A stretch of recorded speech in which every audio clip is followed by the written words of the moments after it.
Yes good morning. Good morning. Yes leaders. So నాకు చాలా హ్యాపీగా ఉంది ఇవాళ. సో ముందుగా నా పేరు జంగయ్య కంటి. సో దాదాపు ఇవాళ 14 lakhs వరకు కార్ తీసుకున్నాను.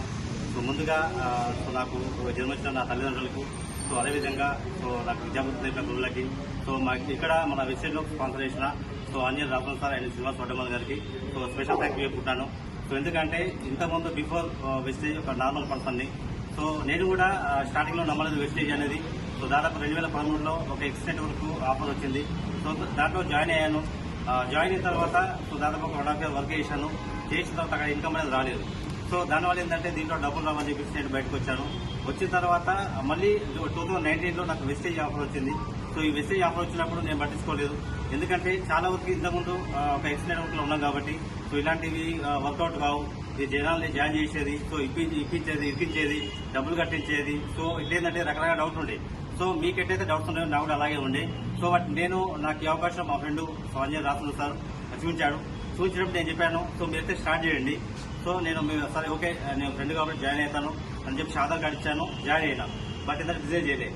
సో నేనేం చెప్పానంటే మీకు ఎప్పుడైతే ఇన్కమ్ వస్తుందో అప్పుడు నేను బిజినెస్ చేస్తాను చెప్పాను. సో బట్ ఇవాళ సార్ వాళ్ళు అప్పుడే స్టార్ట్ చేశారు. వాళ్ళ income near by 6 lakhs. So నా ఇన్కమ్ 1 lakh ఉంది. అంటే దాదాపు 4 లక్షల తేడా ఉంది. సో అంటే దాదాపు 3 years టైం అనేది వేస్ట్ అయిపోయింది. సో నేను చెప్తున్నా అంటే ప్రతి ఒక్కరు కూడా సేమ్ అవకాశం ఉంది. నేను కూడా ఎన్నో జాబ్ చేశాను. సో డైరెక్ట్ గా దీంట్లోకి రాలేదు. ఇంతకుముందు ఒక క్యాటరింగ్ బాయ్లో స్టార్ట్ చేసేయండి. సో దాదాపు మార్కెటింగ్ ఫోన్ చేశాను, రియల్ ఎస్టేట్ చేశాను. సో యూరికా హౌస్ లో సేల్స్ పర్సన్ చేశాను. సో మొత్తం టోటల్ గా ఎక్కడ చేసినా కూడా జాబ్ సాటిస్ఫాక్షన్ సో ఉంది. బట్ ఏంటంటే జాబ్ సాటిస్ఫాక్షన్ లేదు. సో దాని గురించి దీంట్లోకి రావడం జరిగింది.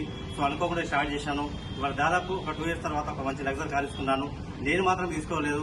దాదాపు నా ఆర్గనైజేషన్ లో 10 కార్లు వచ్చాయి. ఇది 11వ కార్ నాది. సో అంటే ఒక ఆలోచించండి. ఇప్పుడు దీంట్లో చాలా మంది డౌట్ ఉంటుంది, పైన వాళ్ళకి డబ్బులు వస్తాయి, కింద వాళ్ళకి డబ్బులు రావంటారు కదా. దాదాపు నా అండర్లో 10 కార్లు వచ్చాయి. ఇవాళ ఏంటంటే కొంచెం సంతోషంగా ఉంది, కొద్దిగా సాడ్ ఉంది. సంతోషంగా ఏంటంటే సో మా వాళ్ళందరికీ టైం దొరికింది, సిల్వర్, గోల్డ్, బ్రాంజ్ అందరికీ. సో చాలా మందికి ఇన్వైట్ చేశాను. సో బట్ రాలేకపోయారు. సో అందరికి కూడా అవకాశం ఉంది లీడర్స్. సో రైట్ డెసిషన్ తీసుకోండి.